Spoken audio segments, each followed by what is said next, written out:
Welcome back to Cooking Around. And what do I have for you today? Today I have a very special recipe, indoor ribs. If you cannot go outside, make it inside. Here I have about 4 to 5 pounds of spare ribs, and it was specially cut for me from the butcher.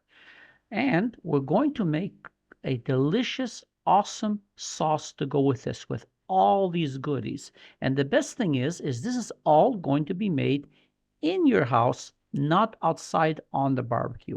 So let's get going with this right now. Just look at this beautiful piece I have here. Now, what I like to do is remove the skin. So flip it on its back, and with a sharp knife and very carefully, I want you to make a little slit down the side of the skin here, and then you can just pull it all out and it'll make your life a lot easier. Now let's cut it up. I cut it into 3 sections. That depends on you. You can cut it as many times as you want, but I find that the less you cut them, they'll even become more moist. So cut as less as possible. And this is exactly the size that I like mine to be cut.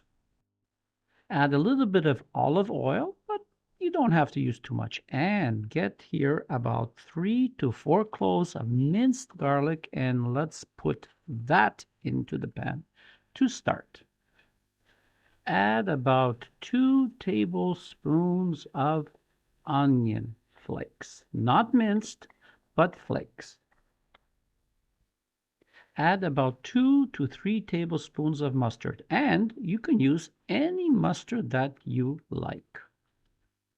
Now add 3/4 of a cup of ketchup. Yes, ketchup. This will give it a rich flavor.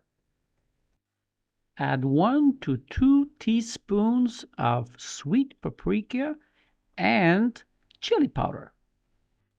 3 to 4 tablespoons of white vinegar.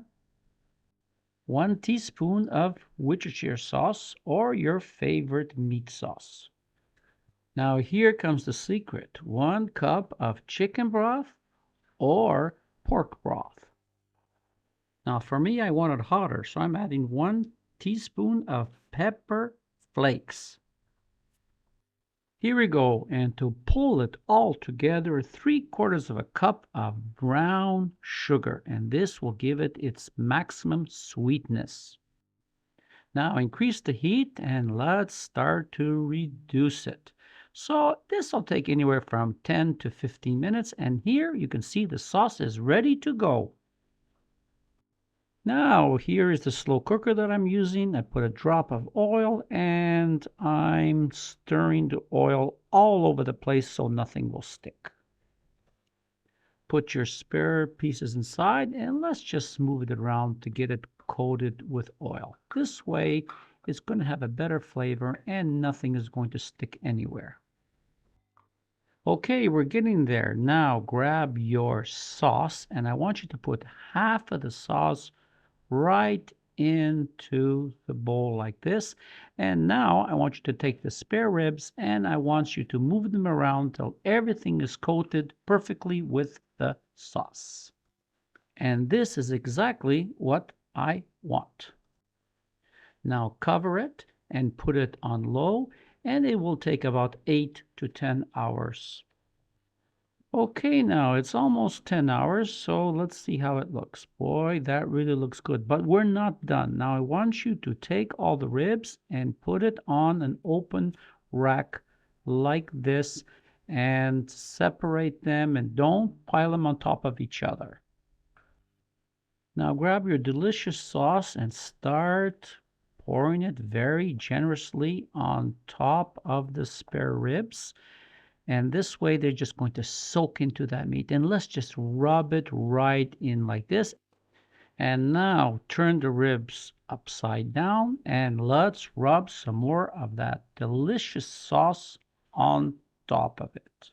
Now put it under the grill in your oven 5 to 6 inches away from the grill at 250 degrees for about 10 to 12 minutes. Once again, remove it from the oven And let's start to coat it again with this delicious sauce and put it back under the grill for another 5 to 6 minutes and it will be ready.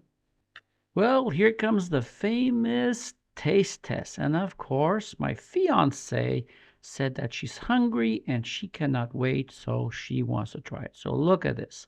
Moist bone falls off of the meat. This is absolutely awesome recipe. So all I can say now is thank you very much for watching my video.